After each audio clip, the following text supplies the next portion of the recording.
Yes, guys, welcome back. There's a reason why so many fighters don't make it. Listen, boxing's not a game. As I said to you, boxing's a business. Boxing is not a business where the best fighter makes it. The best fighter doesn't make it. In boxing, it's about the most marketable fighter that makes it. And in boxing, a lot of the times, if you're a good fighter, you're marketable because you're good. But this is only if you're exceptionally good. Like if you're Usyk can't really speak no English and he hasn't got the most exciting personality, but he's the best fighter. And because he's the best fighter, that makes him so marketable. And because he's the best fighter, people like his personality. They say, yes, we love Usyk, how he is, he jokes about. But that's only because he's a good fighter. If Usyk was a shitty fighter and he had the same personality, no one would give a fuck about him. No one would say, wow, he's got such a nice personality. No, they wouldn't say that.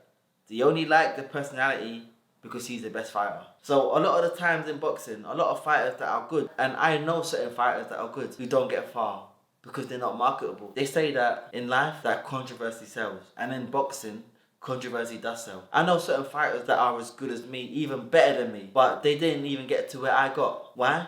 Because they weren't marketable. They didn't have the right connections and they didn't market themselves in the right way. They didn't talk no shit. You see when I turn pro? Because I've looked up to Muhammad Ali, Floyd Mayweather, I looked up to all these guys and I wanted to imitate what they done. And they spoke a lot of shit. So I said, you know what I'm going to do? I'm going to speak a lot of shit. I didn't have no enemies. So you know what I done? I went and found some enemies. People that I used to be cool with. I said, listen, I'm cool with you, but I'm going to make you my enemy. So I went online and I spoke so much shit about these other fighters. Even though I had no intentions of ever fighting them, I wanted to cause some hype and some controversy because I know that if I cause some hype, it's going to get people interested in the hype. Whether I fight them or not, people are going to watch a video, they're going to comment, they're going to say something about it. Why? Because I've caused some hype. Ohara Davies caused this person a cunt. Wow, let me go, I'm going to go watch that. So listen, I call this guy a cunt. Even though this guy's a nice guy, I call him a cunt. Because I know that you guys are then going to watch it. And you're going to give me some attention. And the more attention I get, the more famous I get, the easier it'll be to fight on these shows, the more money I'll get paid, and my boxing career can build off that. Then I've also got to win the fights. But I wouldn't have got those certain fights if I wasn't known. Now, you've got certain fighters that don't really want to market themselves. They don't want to talk no shit. They don't want to post on social media. They're not trying to build their brand or their following. These fighters, they do okay until they take their first loss. And if that loss isn't on world level, you're off to the wayside. They'll forget about you. You will never box again. They won't put you on their shows again. Why? Because you just got beat below world level and you're not known. Let's look at the first fight that I lost. I fought Josh Taylor. That wasn't a world title fight. That was a Commonwealth title fight. I lost that fight and I still got more opportunities. The fight after that, about 2 months after, I fought for the WBA title. That got me ranked back in the top 10. Why? Because even though I got beat, it was such a massive fight.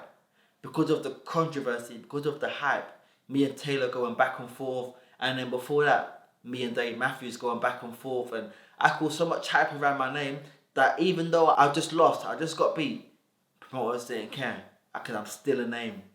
Now, if I wasn't a name, and I lost that fight, that would have most probably been the end of my boxing career. So listen, a lot of you fighters, a lot of you up and coming fighters need to understand that your talent isn't enough.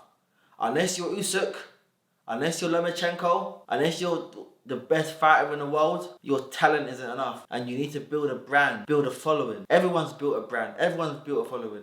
And there's different ways to build it. It's not only by controversy. Sometimes, just be a good looking guy. Like, you got some fighters that are good looking guys that, that girls like. And because you're a good looking fighter, the girls love you. Whether you talk some shit or not, you're gonna sell because you look good. Certain fighters that haven't been blessed in that department of looks have to have something about yourself, and if you don't and you lose, you might as well say goodbye to the dream you've had from when you was a kid. So yeah, again, those are my thoughts. Peace out.